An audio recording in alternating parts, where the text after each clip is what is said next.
Doctor අශ්වගන්ධ කැප්සියූල් එක දිගට use කරාට අවුලක්ද දැනට මං 60 පීසස් බොටල් දෙකක් යූස් කරා. මෙහෙමයි අශ්වගන්ධ විතරක් නෙමෙයි ඔයගොල්ලෝ යූස් කරන ඕනම සප්ලිමන්ට් එකක්. ප්‍රෝටීන් එකක් වෙන්න පුළුවන්, ක්‍රියේටින් එකක් වෙන්න පුළුවන්.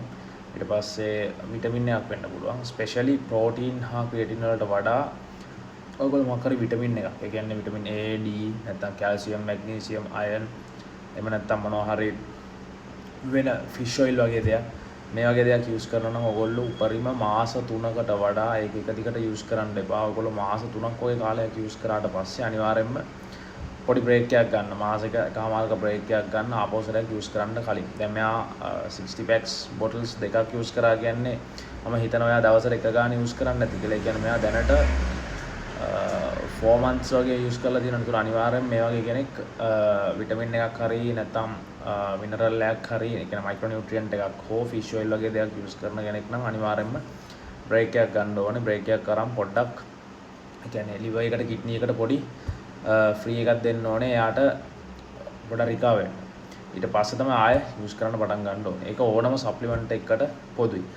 ඒ කියන්නේ එක හේතුවක් තමයි මම පොඩි උදාහරණයක් කියන්නම්. දැන් උදාහරණයක් විදිහට දැන් විටමින් A හෝ D නැත්නම් EK වගේ දෙයක් අන්තර්ගත. ඒ කියන්නේ fat soluble vitamin එක fat soluble vitamin එකක් අන්තර්ගත සප්ලිමන්ට් එකක් ගත්තාම ඒවා අපේ ඇඟේ යම්කිසි ප්‍රමාණයකට ස්ටෝර් කිරීමක් සිද්ධ කරනවා. ඊට පස්සේ ඒවා උමනාවට වඩා වැඩි ප්‍රමාණයක් අපේ ඇඟේ එකතු වුණාට පස්සේ ඒක ටොක්සික් ලෙවල් එකකට එන්න පුළුවන්. එතකොට ඒක අපිට අවශ්‍ය ප්‍රමාණයට ගත්තාම වාසිදායක වෙනවා වගේම තමයි අවශ්‍ය ප්‍රමාණයට වඩා වැඩිපුර ගත්තාම අවාසිදායක තත්ත්වයකටපත් වෙන්න පුළුවන්. ඒ නිසා මේ වගේ දේවල් අනවශ්‍ය විදිහට ශරීරයට ඇතුළු කරගැනීමෙන් වළකින එක තමයි අපේ හෙල්ත් එකට හොඳ.